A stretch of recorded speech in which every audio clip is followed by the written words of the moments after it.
Hello and welcome. Today we've got Jeff Bryan, the CEO of CloutHub, and we are going to be discussing the vision of CloutHub in the future.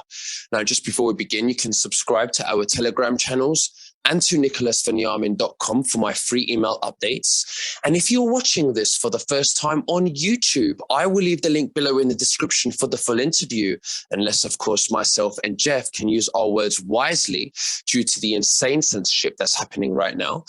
Jeff Bryan, thank you for joining me. How are you and what have you been up to? Well, first of all, it's Brain, Jeff Brain. Jeff Bryan, my apologies. No problem at all. You're not the first one or the last one that will do that, so it's all good. So I've been really good. You know, we've been very busy at CloutHub, and it's exciting times, important times, and we're glad to be able to be in the mix of what's happening right now. And you know, just like you talked about the censorship that's happening on the other platforms, and exactly why I created CloutHub and why we're very excited to be, you know, where we're at this time. Absolutely. Now, let's go back. When did you actually, sit down and think, I'm going to create a platform? And what was going on at the time with censorship and the crisis that we're in today, where you thought, I need to really think about making a platform? If you could just tell us your state of mind when this happened and what was going on politically.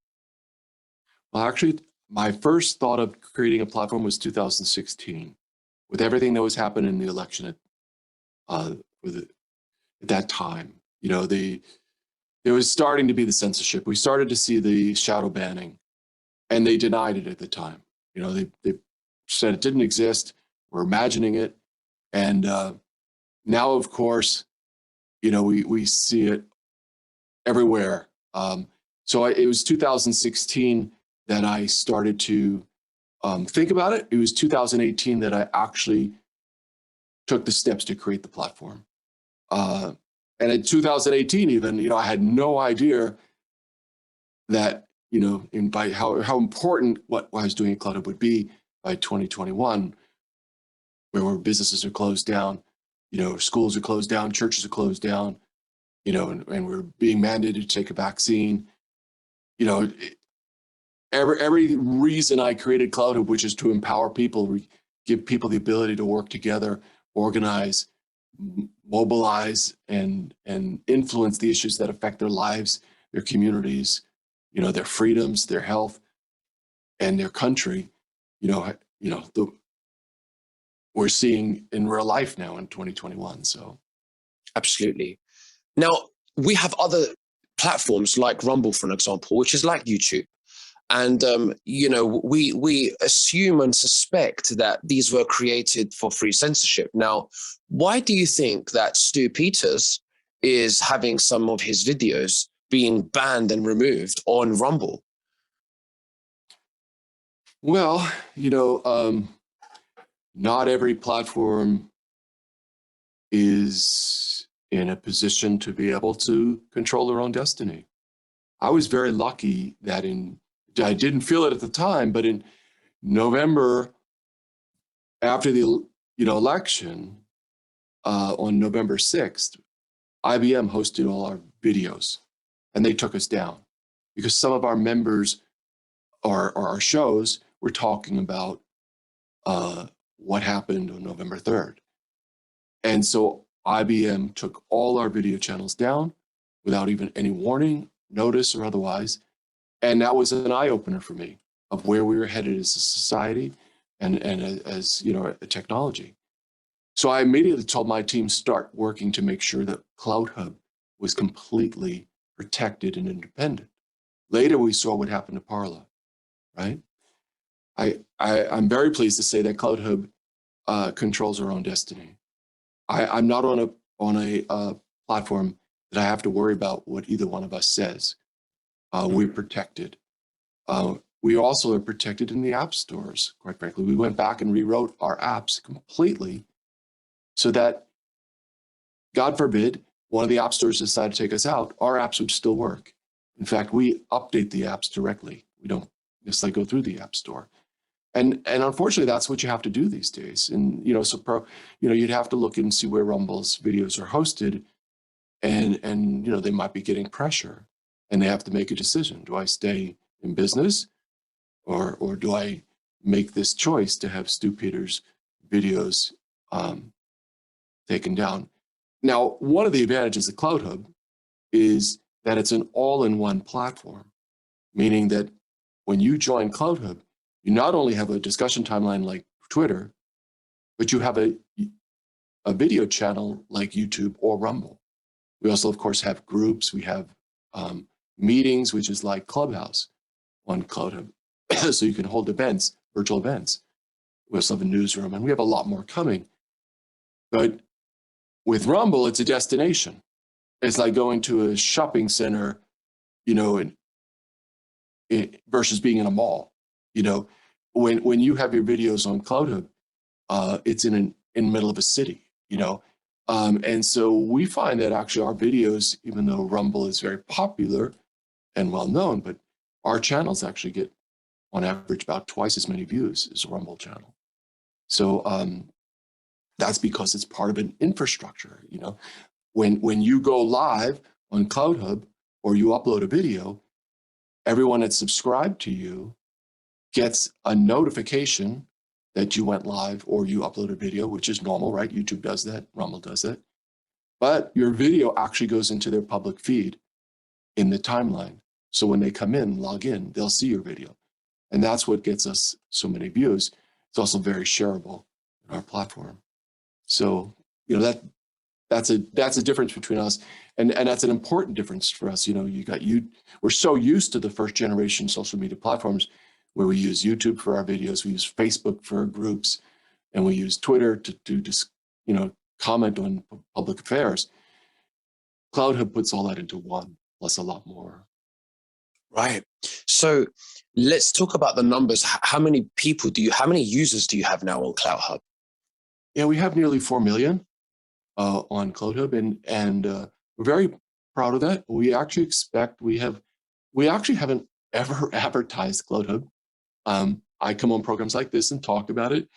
I've been on news programs and talk about it, but we've never run an ad to bring people to CloutHub. And to have that many people is very good. Now we are actually going to be starting a major promotion campaign. And, from my perspective, I wanted to make sure the platform was right first before I start to really promote it. And I think we're there, and we have good features. People understand what we're about. And so now we'll start to really promote it. And we expect actually to bring another 7 million people in the next 4 months.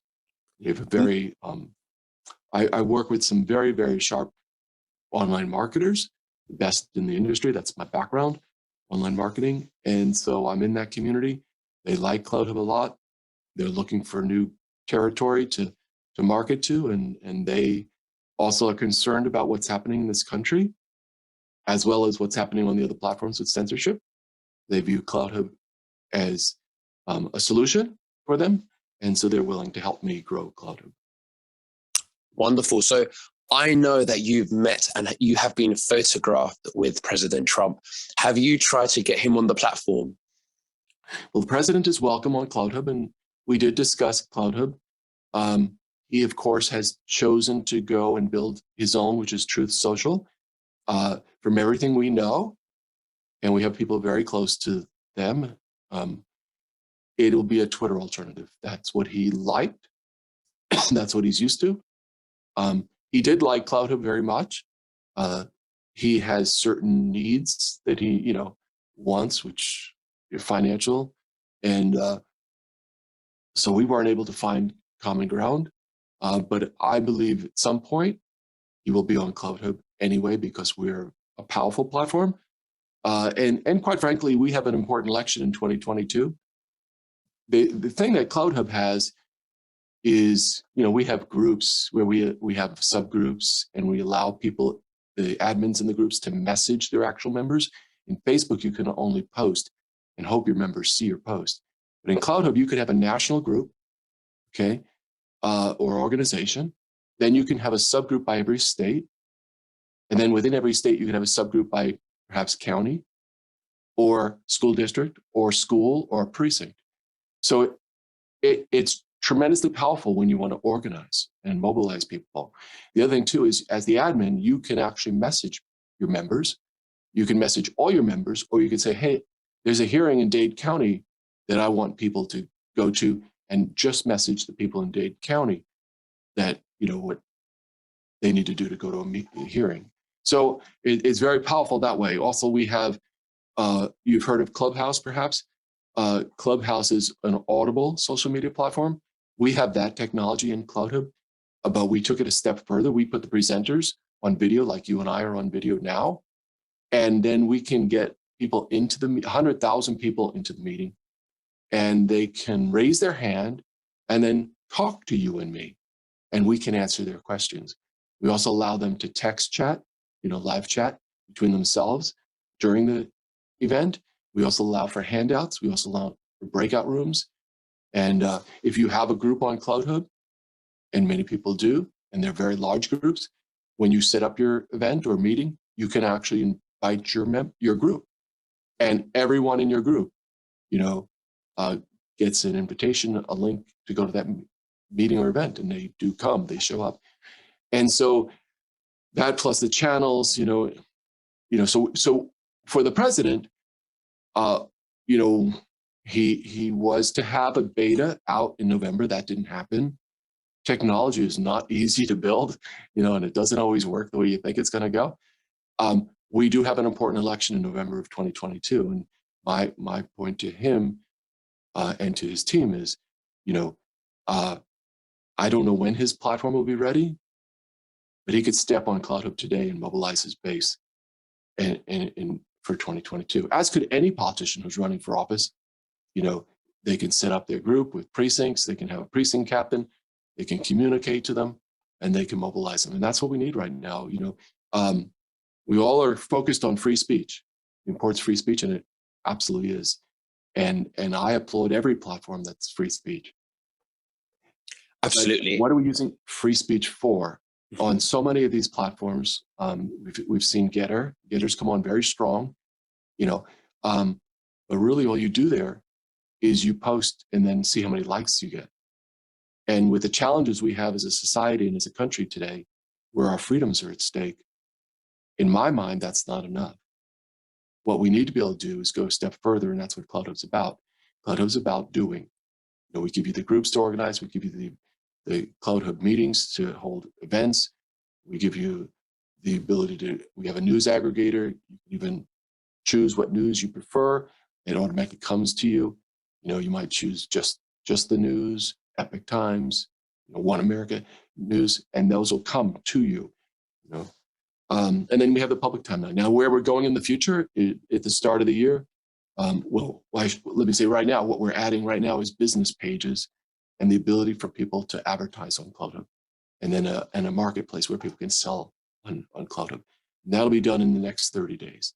So businesses can start to come to CloutHub and promote themselves, and it'll be much better than Facebook business pages, which I've always felt were really just like a billboard. What we'll have actually allows you to collect names and email, just like a lead gen, generator for online businesses, and take that information and use it to interact with your people that are following you on your business page. And again, when you post something on your business page, it not only goes to the people who followed you, but it goes in their timeline, so they're going to see it. Very important. Starting next year, we'll be adding a civic hub. A civic hub that allows you to interact with your legislators and decision makers at the federal, state, and local level. You'd actually be able to get election information, who's running for office. You'd be able to do petitions, polling, access resources. We're also adding a faith hub where you can share your faith, grow in your faith, all faiths, where you can see inspirational movies, books, music, watch different kinds of services. You might watch one pastor one weekend and decide next weekend you want to watch a different one, right? But you'll be able to see them all. We're going to connect churches, synagogues, mosques all across America, and eventually the world.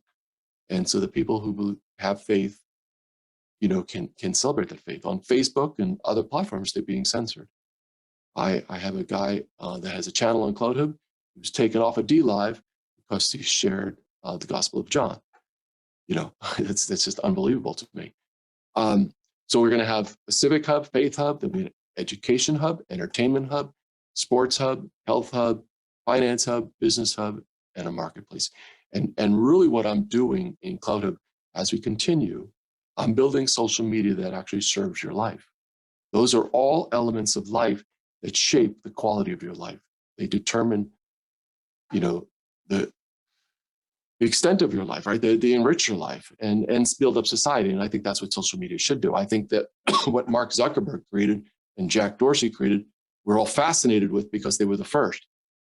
But it's certainly not serving your life in a meaningful way. And it's certainly not building up society. In fact, we could argue that it's destroying the fabric of society.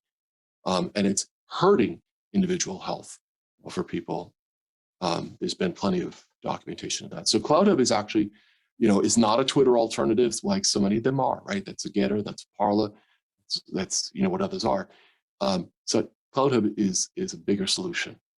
I also like to say that I started building this before the censorship got so bad. So many of the other platforms have come along as a reaction to getting censored, so it's a reaction. Mine's not. Mine's a well thought out, comprehensive plan to build, and change the direction of social media. And I believe that the reason the platform is growing like it is because people want that. They want to be able to access their faith, go watch services, go see a movie. They want to be able to interact with their community around a civic issue. It might be what's happening in their children's school. We saw that in Virginia, right? Parents organizing. They'll be able to do that in CloutHub. We give them the tools that they need to do that for when they need that issue, right? But they might just want to enjoy sports. What's the scores? What's the, things, and watch sports. So again, changing the direction of CloutHub, of social media to be a true solution, a comprehensive solution. The opposite of what Facebook is, so to speak, in social media, but at that scale of social media. It's amazing. I am on CloutHub. I love it. I see it like a Facebook and I see it like a YouTube at the same time. But of course, there are so many features on there that I have still yet to use and learn. And I'm still getting my head around it all. But it's amazing. I think it's a great idea. I've never seen anything like it. Now, when we're speaking of censorship, where do you see 230, Section 230, standing in the future? Because we know it's a power that big tech has abused massively, and they're using even truths and the opinions of the masses and censoring them and saying that according to Section 230, they're being dangerous or harmful or misinformation. So what are your views about where Section 230 will be taking us in the future? Yeah, well, you raise a very important issue. So for your audience, 230 is a law that was developed in the 1990s when people were just starting to use the internet, and there were bulletin boards. And let's say you had a bulletin board and people were speaking on your bulletin board. You were not, Section 230 said you're not responsible for what they say because you're not controlling what they say, right? That's the principle about 230. As compared to a publisher.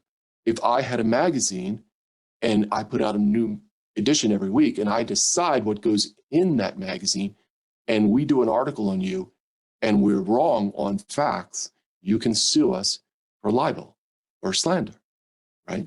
But because on the bulletin board, I'm not controlling what people say, I'm not responsible if they said something wrong about you. I'm just providing the infrastructure. That was the principle behind 230. And so now, of course, we have these massive social media platforms.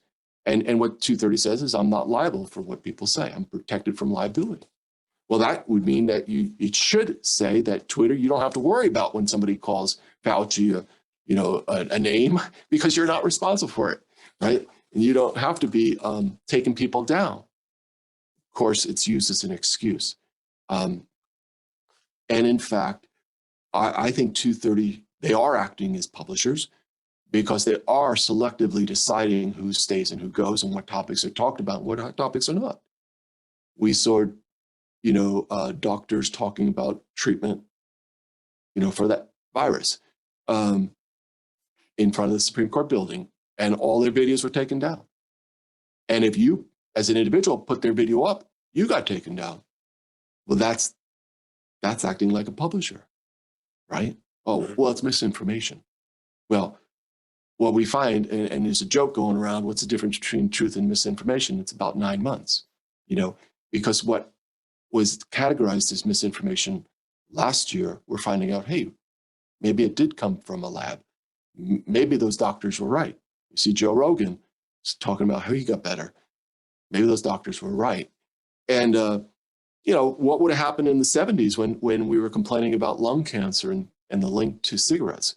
Would big tech have taken down those discussions, and silenced people for complaining about, cancer? What would have happened in the 60s when Martin Luther King decided he's going to do a bus boycott? Would they have taken Martin Luther King Jr. down? I mean, we certainly saw Facebook taking down groups that were talking against the lockdowns. They just wiped them out, and so, I think it's, I had a discussion the other day with somebody on a radio program, and they were talking about how to define misinformation. And I said, that's a conversation that shouldn't even happen. That's a slippery slope. There's no such thing as misinformation. It might be wrong information. And there's certainly people who try and do propaganda. But that is just a way to wipe out conversation in a way that you don't have to feel guilty, misinformation. Because you can categorize anything as misinformation. What happened with the Russia hoax that we saw for 3 years? That was, CNN. That was, that was misinformation, right? So, so 230 should be modified. I don't think it should be done away with. Think of it if it was done away with, because then suddenly all new platforms like mine would be sued over and over again for everything you and others say. It'd be nonstop. We'd be spending money on lawyers instead of development.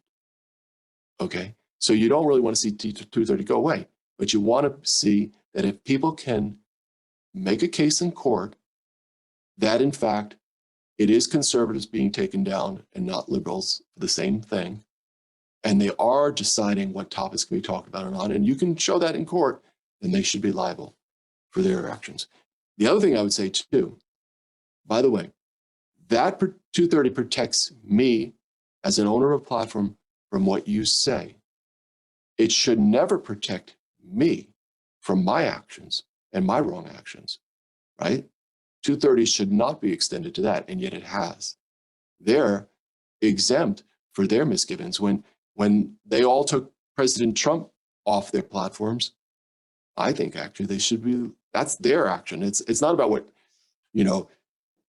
they're not protected against, it's not about protecting them against something Trump said.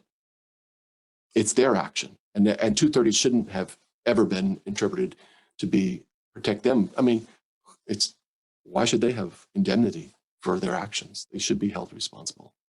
So Absolutely. Just the other day, we saw the Twitter CEO, Jack Dorsey, resign and a gentleman replace him. On his first day, very first day, he changed their policy to prohibit private media, that's an important word, private media of people unless you get their consent. That's a major step towards more censorship. First of all, it's private media, not public media, not big media. So it means private journalists like you cannot, or, James O'Keefe, more importantly, right? James O'Keefe goes undercover and he reveals corruption. And he can no longer show those videos on Twitter anymore because he's private media. And it's unless he gets those people's consent, he cannot show it. it's a chilling of those of us in private, journalists, private journalists that find corruption. It might be that at a school board meeting, they're videoing the school superintendent doing something that's inappropriate. Well, you can't show that anymore. I mean, it's such a chilling, blatant step towards censorship. But we shouldn't be surprised. Anybody, thought Twitter was going to get better after he took office. He's got posts that are just amazing from his history about how they don't have to, focus on First Amendment or free speech. It's not their priority. And other things, even worse, he said, very racist comments. So that these policies that Twitter has put in place about private media, just because they put them in place doesn't make it, lawful. It's absolutely unlawful and unconstitutional. So how do they have the power to uphold such cases in the Supreme Court when they want to take, where they want to prosecute someone for that? So, okay, so you have to look at what the First Amendment says. And the First Amendment really speaks to government. It doesn't speak to business. Businesses can make decisions about the policies of their company. They do have that right, but they have to treat everybody fairly. And the problem we've had up to now, and we talked about with 230, is that it appears that conservatives are treated one way and people on the left are treated differently. That's a problem.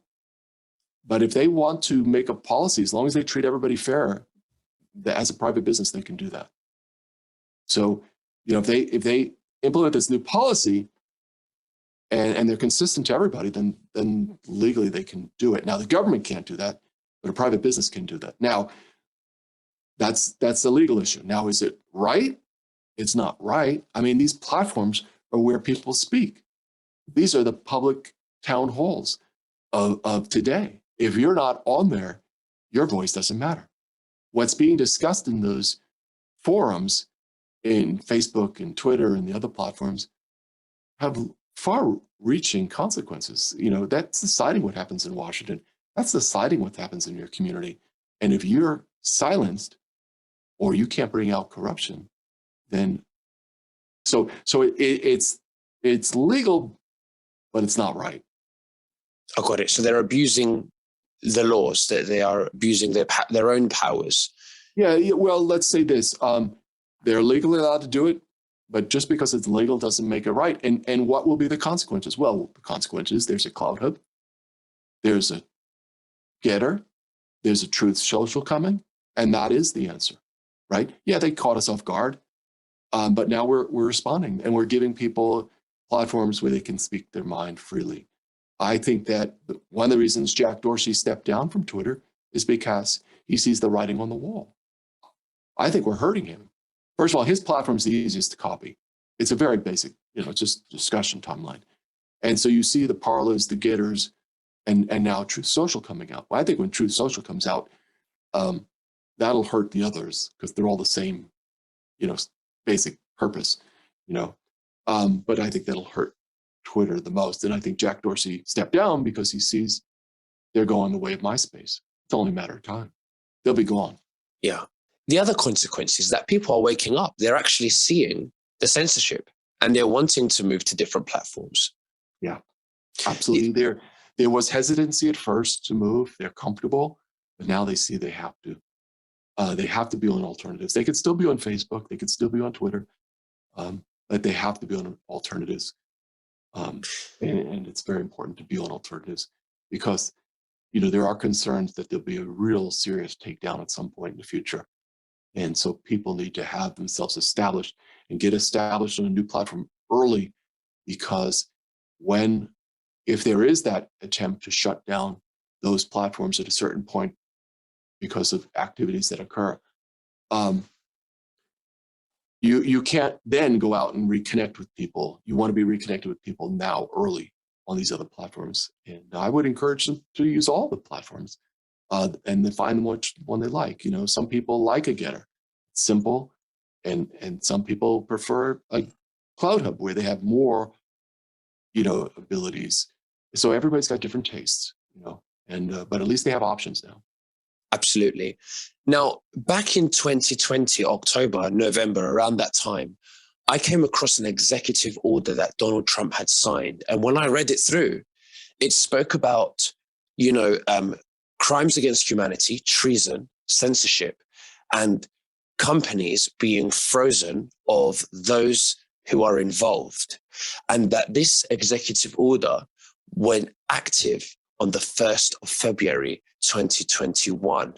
And since then, I think many months ago, Trump mentioned that he will be suing big tech. And we've seen Jack Dorsey step down. We've seen Facebook rebrand. We've seen Jeff Bezos step down. And we've seen many, many other resignations. Do you think that's got a lot to do with their assets being frozen and those being taken into custody, but giving the public the resignation status to protect them, to get on, to keep the masses at peace? What do you think about that? Yeah, I don't know if that is related. I know we have seen a lot of people stepping down. Uh, I don't know if it's that or just because of, COVID, that, and the impact that's had on society. Some people feel they don't want to deal with it. I mean, if you're a business and your business is closed down, you know, maybe people choose not to have to, deal with that issue as a CEO. But for the most part, I think a lot of that stuff was PR stunts. Facebook changing its name doesn't erase, the 16 years of invading people's privacy, of censoring people, of hurting. The Atlantic came out with an article just last week talking about how Facebook has hurt mental health wise millions of girls, or Instagram, I should say, Instagram. And, so it doesn't erase any of that. And Jack stepping down doesn't change what's happening at Twitter. It's actually I believe, going to get worse, censorship. It's just all PR stunts, right? We've seen them go to Capitol Hill year after year and they testify and nothing changes, So I don't know exactly why they're stepping down. Right. We can. So what do you think is really happening right now? Where do you think Trump is in respect to suing big tech, like he said many, many months ago? So he is suing big tech, and he's got a lawsuit, and it's progressing. Those things take time. We actually, CloutHub has joined that lawsuit as we submitted an amicus brief in support of the lawsuit. We've had our own issues with big tech. Like I said, IBM took all our videos down without any notice, and despite a contract to the contrary that they weren't allowed to do that, they did that. We've had issues with Facebook as well, blocking our people's ability to share into Facebook posts while they let other platforms like Twitter do it. So it's a business interference. I think the lawsuit's an important lawsuit. I think he's an important player. There's no doubt about it in social media these days with his creation of his own platform and with him being such a important voice. Of course, it's absolutely stunning to me that they took him as a president off of those platforms. And coincidentally, until just after November 2022, that's how much they fear what he has to say, maybe. I would say the same thing if it was Barack Obama taken off of the social media platforms. It's not right. He was president of the United States. He has it following, and half the country wants to hear what he has to say, and for them to deny that, it's just so wrong. You don't even know where to begin. Oh, definitely, absolutely. It's completely unconstitutional, unheard of, unprecedented. So how far, or where do you predict that the lawsuit for the big tech, where do you think it will end up, and where is it at now, if you can say anything? Well, I actually don't know exactly where it's at in the legal system. he was taking a slightly different angle at them. And I, so many people argue that it's just censorship, and I think he's taken a bit of a different angle, that they're denying him as a public figure his ability to reach his audience. They're interfering with him as a public figure, as an elected official, So, some people think he has a good chance of it. Some people think he has no better chance than anybody else. Well, he's won everything else.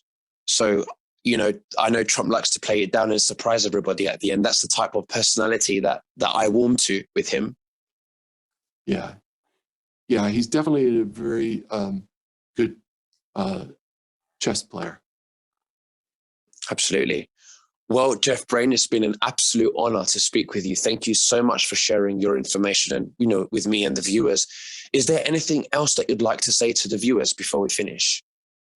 A couple of things. First, I know a lot of people are very concerned about the direction of the country and what's happening in our country. I would encourage people to be hopeful. I think there's many people who do not want to see this country fall, and who are working. We have people on CloutHub in groups working very hard, some at a national level, some at a state level, some at a local level, working very hard to take back their communities, take back their country.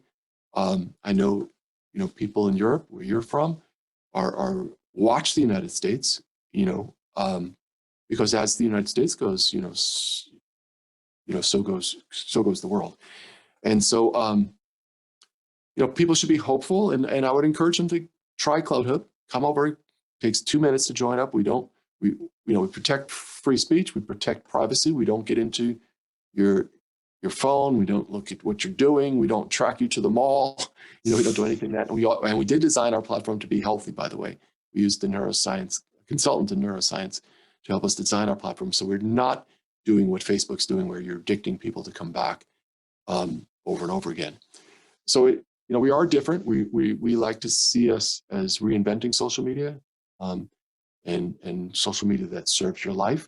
And I think as we continue to grow, people will find it a place where they can come and connect with their friends and their family and their neighbors, but also address issues when they need to that matter to them. So thank you for having me. And we're very proud to have you on CloutHub and your show. And it's been great to follow your success. And we look forward to much more success for you. Jeff Brain, thank you very much. It's been an absolute honor, and we'll speak again very soon. God bless you. God bless you as well.